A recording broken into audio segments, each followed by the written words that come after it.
شرک اور کفر پھیلانا اور اس زمین پر فتنہ کرنا، یہی ان کا کام ہوتا ہے۔ انسان جب ایک جن کو نہیں دیکھ سکتا تو پھر ان کے درمیان میں دوستی کیسے ہو سکتی ہے؟ یہ سوال چل رہا ہوگا بہت ساروں کے ذہن میں۔ جی ہاں، اگر جن کسی انسانی شکل، کتے بلی کی شکل اختیار کیا، سانپ کی شکل اختیار کر کے اس بابے کے سامنے آیا، اس جادوگر کے سامنے آیا، اور پھر وہ اگر اس سے کچھ کام لے رہا ہے، یہ ہو سکتا۔ اور کبھی یہ حالت، کبھی کیا اکثر یہی حالت ہوتی ہے کہ جن اپنی اصلی شکل میں ہی رہ کر اس کے سامنے آتا ہے اور اس کو دکھتا نہیں، وہ دونوں کے درمیان میں کلام ہوتا ہے، انسان کی بات وہ سنتا ہے اور پھر اس کی بات یہ سنتے ہیں۔ دلیل انسان کی جن بات سنتا ہے اور جن کی انسان بات سنتا ہے، اس کی دلیل یہ سمجھ لیجئے آپ انشاءاللہ۔ اللہ رب العالمین نے سورہ احقاف سورہ نمبر 46 آیت نمبر 29 میں کہا وَإِذْ صَرَفْنَا إِلَيْكَ نَفَرًا مِّنَ الْجِنِّ يَسْتَمِعُونَ الْقُرْآنَ۔ اللہ نے کہا سورہ نمبر 72 سورہ جن آیت نمبر 1 میں، اعوذ باللہ من الشیطان الرجیم، بسم اللہ الرحمن الرحیم، قُلْ أُوحِيَ إِلَيَّ أَنَّهُ اسْتَمَعَ نَفَرٌ مِّنَ الْجِنِّ فَقَالُوا إِنَّا سَمِعْنَا قُرْآنًا عَجَبًا۔ یعنی نبی صلی اللہ علیہ وسلم جو قرآن کی تلاوت کر رہے تھے، جنہوں نے سنا، تو جنات انسانوں کی بات سنتے بھی ہیں، دیکھتے بھی ہیں، یہ سمجھ میں آ رہا ہے۔ تو اس حساب سے وہ جو کوئی بھی شخص جنوں کی عبادت کر کے ان کو اپنے پاس بلا کر پھر ان سے معاہدہ کر کے ان سے کام لیتا ہے، وہ ایک دوسرے کی بات سنتے ہیں، وہ ان کی عبادت کر کے اپنے پاس ان کو بلا رہا ہے، پھر وہ ان سے کلام کرتے ہیں اور وہ سنتے ہیں۔ جیسے اب وہ جو کہہ رہے ہیں انسان ان کی بات سنے، اس کی دلیل کہاں پر ہے؟ بغیر دلیل کی بات تو نہیں چلے گی انشاءاللہ۔ تو سبحان اللہ، محمد صلی اللہ علیہ وسلم کی حدیث صحیح مسلم میں ہے، عبداللہ بن مسعود رضی اللہ عنہ راوی ہے، نبی صلی اللہ علیہ وسلم ایک رات جو ہے غائب تھے، آپ صحابہ کے درمیان میں نہیں تھے۔ صحابہ بہت زیادہ پریشان ہوئے کہ نبی صلی اللہ علیہ وسلم آخر کہاں ہوں گے؟ کیا ان کو جنوں نے اڑا لے کر گیا؟ یہ میرے الفاظ نہیں ہیں، یہ صحابی رسول عبداللہ بن مسعود رضی اللہ عنہ کے الفاظ ہے۔ کیا رسول اللہ صلی اللہ علیہ وسلم کو جنوں نے اڑا لے کر گیا؟ وہ لوگ اس کیفیت میں بھی بولنے لگے کہ بہت زیادہ غمزدہ ہو گئے تھے۔ آپ کو وادی میں تلاش کرے لیکن آپ صلی اللہ علیہ وسلم کہیں بھی نظر نہیں آئے۔ صبح ہوئی، آپ صلی اللہ علیہ وسلم غار حرا سے واپس آ رہے تھے۔ آپ صلی اللہ علیہ وسلم نے کہا کیا ہوا، تم لوگ خوف زدہ ہیں؟ ہاں یا رسول اللہ صلی اللہ علیہ وسلم، آپ رات بھر غائب تھے، ہم پریشان تھے، آپ کہاں پر ہیں؟ لہذا سبحان اللہ، نبی صلی اللہ علیہ وسلم نے کہا اس وقت کہ جنوں کی ایک جماعت آئی تھی اور مجھے لے گئے تھے، اور پھر چلو میں تمہیں ہم جہاں رات گزارے ہیں وہاں پر کے نشانات بتاتا ہوں۔ اللہ کے نبی صلی اللہ علیہ وسلم جا کر وہ جہاں پر وہ لوگ بیٹھے تھے، نبی صلی اللہ علیہ وسلم کے ساتھ وہ جنات، نبی صلی اللہ علیہ وسلم وہ جگہ بتائے، وہ نشانات بتائے۔ اس کے بعد اللہ کے نبی سے انہوں نے سوال کیے کہ ہماری غذا کیا ہے، انہوں نے دوسرا سوال کیا ہم رہیں گے کہاں، ہم رہنا کہاں پر، یہ تمام چیزیں تو الحمدللہ اللہ کے نبی صلی اللہ علیہ وسلم نے ان کو سنائے۔ اس کا مطلب یہ ہوا کہ ایک انسان سبحان اللہ سنے بھی ان کی باتیں اور ان کے پاس پہنچے بھی۔ ہم کو ایمان رکھنا ہے اس بات پر، لَقَدْ كَانَ لَكُمْ فِي رَسُولِ اللَّهِ أُسْوَةٌ حَسَنَةٌ، ہمارے لیے نبی صلی اللہ علیہ وسلم ہے۔ اللہ نے قرآن میں کہا نہیں، وہ نبی صلی اللہ علیہ وسلم کے لیے خاص رہا ہوگا۔ آپ یہ بات بھی بہت زیادہ ذہن میں چلتی ہے کہ نہیں، نبی صلی اللہ علیہ وسلم کے تعلق سے آپ دلیل دے رہے ہیں، وہ خاص تھا آپ صلی اللہ علیہ وسلم کے لیے، دوسرا انسان نہیں سن سکتا، نہیں بول سکتا۔ اب رب کریم نے یہ تینوں آیتوں میں کہہ دیا کہ ان لوگوں کی کس طریقے سے معاہدہ ہوتا ہے، یہ دونوں ایک دوسرے کے لیے کیسے کام کرتے ہیں۔ آپ لوگ اس تینوں آیتوں کی تفسیر پڑھ لیجئے، سورہ انعام سورہ نمبر 6 آیت نمبر 128 129 130، انشاءاللہ سمجھ میں آ جائے گا کہ کس طریقے سے جنات اور انسان ایک دوسرے کے دوست ہیں اور ایک دوسرے کے لیے کام کرتے ہیں۔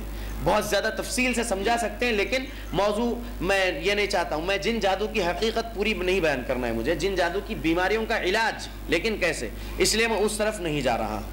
تو انشاءاللہ سمجھ میں آ رہا ہے کہ ایک انسان جن کی بات سن سکتا ہے اور ایک جن انسان کی بات سن سکتا ہے، اگر وہ جن انسان کو دیکھ رہا ہے اور انسان جن کو نہیں دیکھ رہا ہے تب۔ تو اس طریقے سے ان کے درمیان معاہدہ ہوتا ہے، وہ لوگ جو ہے ایک دوسرے کے لیے کام کرتے ہیں۔ میرے عزیزوں، میرے بھائیوں، میرے بزرگوں، آج جو معاشرے میں علاج کا نظام ہے، اللہ کی قسم کھا کے کہتا ہوں، جہنم کی آگ میں وہ علاج کرنے والا بھی جانے والا ہے اگر توبہ نہیں کرا مرنے سے پہلے، اور کروانے والے بھی اگر مرنے سے پہلے توبہ نہیں کریں گے انشاءاللہ جہنم کی آگ میں جانے والے ہیں، اگرچہ کہ وہ کلمہ گو ہے۔ کلمہ پڑھنے والے ہیں، نماز پڑھنے والے ہیں، روزہ رکھنے والے ہیں، زکوٰۃ دینے والے ہیں، حج کیے ہوں گے، حج کرنے جا رہے ہوں گے، عمرہ کیے ہوں گے، عمرے ہر سال عمرہ کرنے جاتے ہوں گے، رمضان میں عمرہ کرنے جاتے ہوں گے، لیکن اگر وہ ایسوں کے پاس جا کر علاج کرتے ہیں جو کفریہ طریقے سے علاج کر رہے ہیں، وہ خود جہنم میں جائے گا انشاءاللہ، اور کروانے والے بھی جہنم میں جائیں گے، یہ تمام اعمال کرنے کے باوجود۔ یہ کیسی بات ہے بھائی؟ کافروں کے لیے جنت ہے، اللہ جہنم ہے۔ اللہ نے کیا کہا؟ اللہ نے کہا کہ ہم ڈالیں گے کفر کرنے والوں کو، وَلِلَّذِينَ كَفَرُوا بِرَبِّهِمْ عَذَابُ جَهَنَّمْ۔ اللہ نے کہا جو اللہ رب العالمین کے ساتھ کفر کریں گے اللہ ان کو جہنم کے عذاب میں ڈالیں گے۔ ایمان اسلام پہ چلنے والوں کے لیے، ایمان والوں کے لیے تو جنت ہے۔ اللہ نے کہا ان الذین آمنوا وعملوا الصالحات كانت لهم جنات الفردوس نزلا۔ جنت تو ایمان لا کر عمل کرنے والوں کے لیے ہے، لیکن ایمان کیسا؟ ایمان لائیے ویسا جیسے اللہ نے لانے کو کہا ہے۔ آپ کو معلوم کیسے؟ سورہ بقرہ سورہ نمبر 2 آیت نمبر 137 اللہ نے کہا فَإِنْ آمَنُوا بِمِثْلِ مَا آمَنْتُمْ بِهِ فَقَدْ اهْتَدَوْا۔ تم ایمان لاؤ، ان جیسا ایمان لاؤ، ہدایت یاب ہو جاؤ گے۔ کن جیسا ایمان؟ صحابہ جیسا ایمان۔ قرآن کس پر نازل ہو رہا ہے؟ محمد صلی اللہ علیہ وسلم پر۔ کس کے درمیان میں نازل ہو رہا ہے؟ صحابہ اکرام رضی اللہ عنہم اجمعین کے درمیان۔ بے شک ہم ان جیسے نہیں بن سکتے۔ وہ صحابہ کے درمیان میں وہ صورت موجود تھی جس کو ان سے پہلے کسی نے نہیں جنا، اور قیامت تک اب کوئی نہیں جننے والا ہے ویسی صورت۔ وہ ذات محمد صلی اللہ علیہ وسلم، وہ صاحب قرآن موجود تھے، اس لیے وہ ویسے تھے۔ لیکن آج کیا ہے؟ محمد صلی اللہ علیہ وسلم ہے ہمارے درمیان میں، صورت محمد ہے نہیں ہے صلی اللہ علیہ وسلم، لیکن سیرت محمد صلی اللہ علیہ وسلم ہے انشاءاللہ۔ صاحب قرآن محمد صلی اللہ علیہ وسلم نہیں ہے، لیکن قرآن ہے الحمدللہ۔ لہذا ہم ان جیسا ایمان لا سکتے ہیں، کیونکہ رب نے کہا فَإِنْ آمَنُوا بِمِثْلِ مَا آمَنْتُمْ بِهِ فَقَدْ اهْتَدَوْا۔ تم ایمان لاؤ، ان جیسا ایمان لاؤ، ہدایت یاب ہو جاؤ گے۔